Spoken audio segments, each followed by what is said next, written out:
My name is Matthew Clark Jenison. I'm a nurse practitioner, graduate of Columbia University. I first went to the ET program in 2009, the Entry to Practice program. Graduated with my Bachelor's of Nursing in 2010. Went straight through for the Master's program. Graduated with an Acute Care Nurse Practitioner specialty in 2012.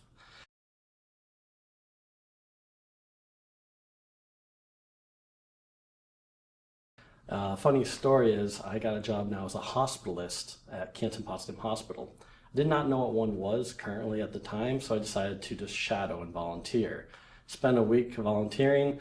They got to see what I did, I got to see what they did, and they sat down and said, Matt, if you were going to be offered the job, not saying you were, but if you were, when could you start? Because the normal licensing time is 3-6 months. We've hired people that start 2 years later.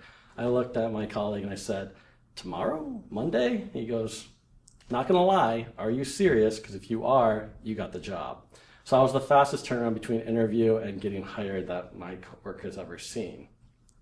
I love my job currently. I work on a medical surgical floor. Basically, I come in every morning and there's about 30 to 40 patients. We split them up amongst the team members.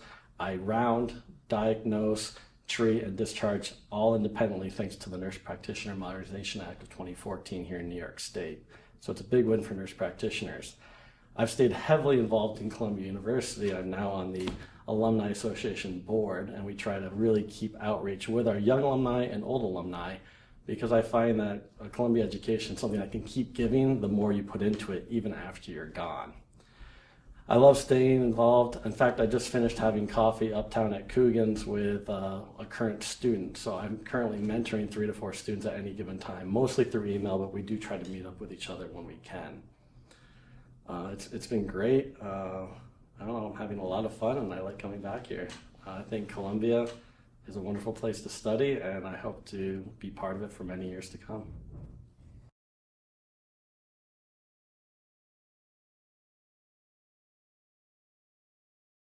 I was one of the older students, I'd have to say, maybe 5 or 6 years older than the average student. So among my group of friends, we just all kind of leaned on each other. We had a Facebook group that we joined for mostly studying, believe it or not. And in fact, we've all gone to each other's weddings. So we've all stayed in touch professionally, friendship-wise. As far as mentoring, I guess I was very lucky to have my own very good mentor at New York Presbyterian in the ICU. I've stayed in touch with them throughout the years as well. So it just became something that's expected of you. Someone gives you a hand. When you finally get to a place where you can help out, you give a hand to those underneath you. So hopefully the whole thing continues.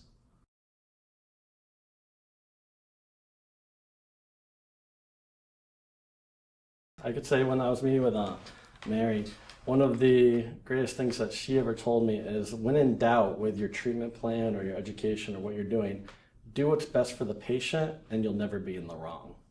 And I've pretty much stuck with those words throughout my career.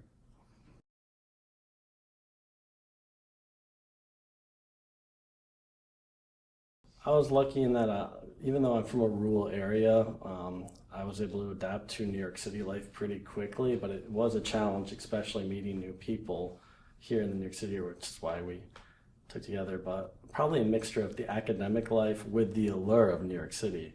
How hard is it to stay in your room studying for 8 hours over a weekend when you have New York City right outside your door? That was absolutely a challenge. So work-life balance is something that I often mentor people on as well, because it can be too tempting for some people. And unfortunately, we've had big drop-offs in the past where some classes go from 200 people to almost half that over 2 years as people drop off or decide it's not the right thing for them.